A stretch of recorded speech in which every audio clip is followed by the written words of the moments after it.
आता पाहूया टॉप 9 मोठ्या बातम्या। काँग्रेस नेते रवींद्र धंगेकरांनी एकनाथ शिंदेंची भेट घेतली। मुक्तागिरी बंगल्यावर भेट धंगेकरांसोबत काँग्रेस नेते हुसेन दलवाई हे देखील शिंदेंच्या भेटीला। काँग्रेसच्या 2 नेत्यांनी भेट घेतल्यानं चर्चांना उधाण। अध्यक्षपदाबाबत कोणती चर्चा सुरू यावर बोलणं संयुक्तिक नाही, तर श्रेष्ठी जो निर्णय घेतील तो सर्वांना मान्य असेल। प्रदेशाध्यक्षपदावर काँग्रेस नेते सतेज पाटलांची प्रतिक्रिया।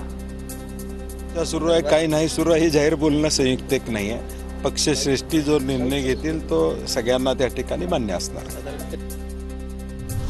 40 लाख द्या आणि क्लास 2 अधिकारी बना। एमपीएससीच्या विद्यार्थ्यांकडे 40 लाख मागतानाची ऑडिओ क्लिप व्हायरल, तर विद्यार्थ्यांनी या ऑडिओ क्लिपवर विश्वास ठेवू नये, एमपीएससीच्या अध्यक्षांचं विद्यार्थ्यांना आवाहन। तर्फे मी सांगू इच्छिते की आमची जी व्यवस्था आहे ती अतिशय चोख आहे। असं कुठेही कोणतीही प्रश्नपत्रिका ही लीक झालेली नाही। पुणे जिल्हा नियोजन समितीत नामनिर्देशित सदस्यांमध्ये शिवसेना आमदारांना डावललं।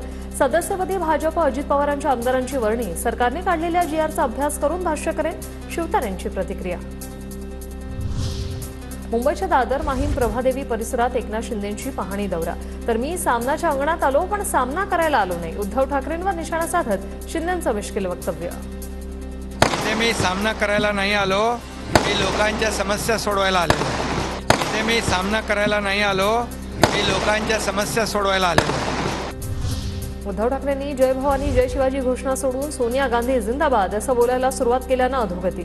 आमदार दीपक केसरकर यांचा उद्धव ठाकरेंना टोला, तर अंबादास दानवेंच्या टीकेला प्रत्युत्तर। घोषणा सोडून सोनिया जिंदाबाद करायला सुरुवात केली म्हणून त्यांची अधोगती झाली हे त्यांनी समजून घेतलं। शिवसेना पदाधिकारी अशोक धोडी मागील 10 दिवसांपासून बेपत्ता। अपहरण प्रकरणी 4 आरोपींना 7 दिवसांची पोलीस कोठडी।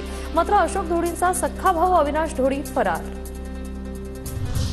परभणी जिल्हाधिकारी कार्यालयासमोर जीव देण्याचा सोमनाथ सूर्यवंशीच्या आईचा इशारा। मुलाच्या मृत्यूला 1.5 महिना उलटूनही पोलिसांवर गुन्हे दाखल नाही, याला मुख्यमंत्री जबाबदार, सोमनाथच्या आईचा आक्रोश। घर पाडू नका, आम्हाला मुलं नाहीत, आम्ही कुठे जायचं। जळगावात एका वृद्ध दाम्पत्याच्या घरावर पालिकेचा हातोडा, पर्यायी व्यवस्था करण्याची वृद्ध दाम्पत्याची विनवणी। गणेशनगर भागातील अतिक्रमणावर कारवाई।